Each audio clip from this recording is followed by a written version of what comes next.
Good day again, dear teachers. For today's video, ang i-discuss po natin ay ang DepEd Memorandum Number 3 Series 2024 dated February 19, 2024. Ito ay ang amendment to DepEd Order Number 22 Series 2023, ang implementing guidelines on the school calendar and activities for the school year 2023-2024. Before we start, please like and share and subscribe to my YouTube channel, Teacher V. Number 1 in DepEd Order Number 3 Series 2024, in line with the commitment of the Department of Education articulated in the Matatag Agenda to take good care of learners by promoting learner well-being, inclusive education, and a positive learning environment. This department places the highest priority on ensuring the health, safety, and well-being of learners and teachers.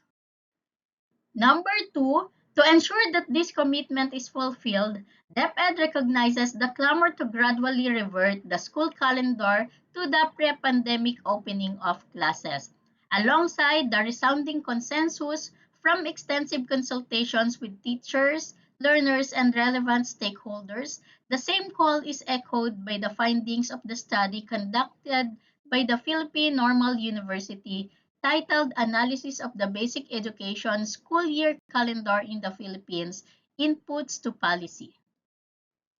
In light of these considerations, the provisions of Part 5 of Enclosure Number 1 of DepEd Order Number 22, Series 2023, titled Implementing Guidelines on the School Calendar and Activities of School Year 2023-2024, specifically number 7, 26, and 28, shall be amended as follows. Item number 3, number 7, the adjusted date of the end of the school year shall be May 31, 2024, Friday.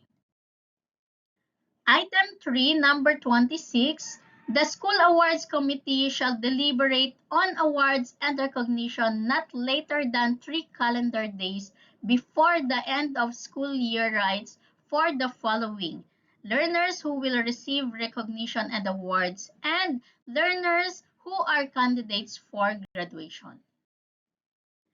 Item 3, number 28, the end of school year break shall be from June 1 to July 26, 2024, Friday.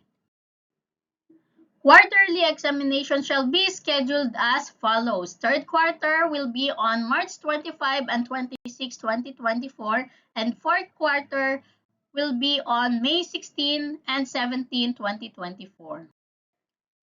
End of school year rides shall be conducted from May 29 to 31, 2024.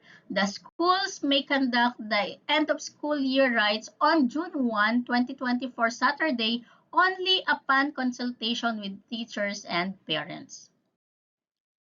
Consolidation and intervention camps shall be conducted within 3 weeks instead of 5 weeks during the school year 2023-2024, end of school year break from July 1 to 19, 2024. Services of teachers in the NLC shall be voluntary.